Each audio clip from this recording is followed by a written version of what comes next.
ओम्प्रेना इंसानी दुनिया में किस्त 4। रात के इस अजीब वाक़ये के बाद ओम्प्रेना, पॉपी और जू इस नीले पत्थर को घर ले आए।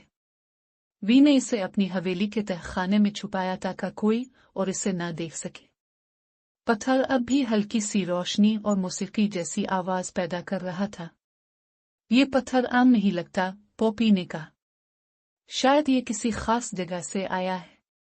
जू ने सवाल किया, लेकिन हम कैसे पता लगाएं कि ये पत्थर क्या है? वी ने सोचते हुए कहा, मेरे वालिदैन शायद कुछ जानते हों, लेकिन हमें उन्हें बताने से पहले मजीद मालूमात हासिल करनी होंगी। पत्थर का पहला राज। वी, पॉपी और जू ने पत्थर का बगौर मुआयना किया। पॉपी ने महसूस किया कि इस पर कुछ निशानियां बनी हुई हैं। ये तो कोई नक्शा लग रहा है, पॉपी ने कहा। वी ने एक चिराग जलाकर रोशनी डाली।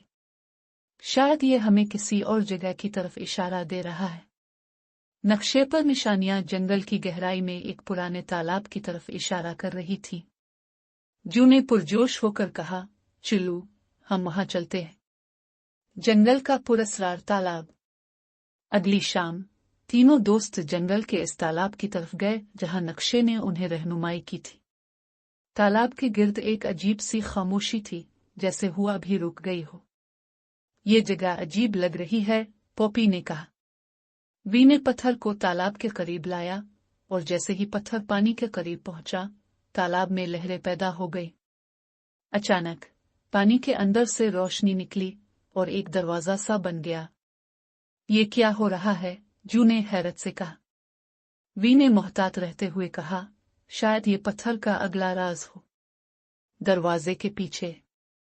तीनों ने दरवाजे के अंदर झांका, जहां उन्हें एक अजीब और गरीब जादुई दुनिया नजर आई।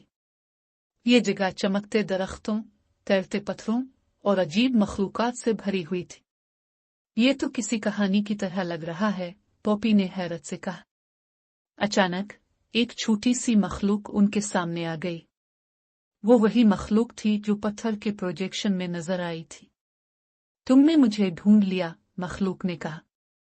मेरा नाम लोना है और मैं अपनी दुनिया वापस जाने की कोशिश कर रही हूं। वी ने लोना से कहा, हम तुम्हारी मदद करेंगे, लेकिन हमें यह समझना होगा कि यह पत्थर कैसे काम करता है। एक नई जिम्मेदारी। लोना ने बताया कि नीला पत्थर उसकी दुनिया का एक हिस्सा है और इसे वापस लाने के लिए कई मुहिम्मात करनी होंगी। ये आसान नहीं होगा, लोना ने कहा, लेकिन मैं तुम पर भरोसा करती हूं। वी ने अपने दोस्तों की तरफ देखा। ये एक बड़ी जिम्मेदारी है, लेकिन हम मिलकर ये मुहिम करेंगे। पॉपी ने पुरजोश होकर कहा, हम एक टीम हैं और हम ये कर सकते हैं। जू ने सर हिलाते हुए कहा, तो चलिए हमारी अगली मुहिम के लिए तैयार हो जाएं। और इस तरह ओम्प्रेना और उसके दोस्तों ने न सिर्फ एक मखलूक की मदद करने का वादा किया, बल्कि एक जादुई दुनिया के राजों को दरियाफ्त करने का अज़्म भी किया।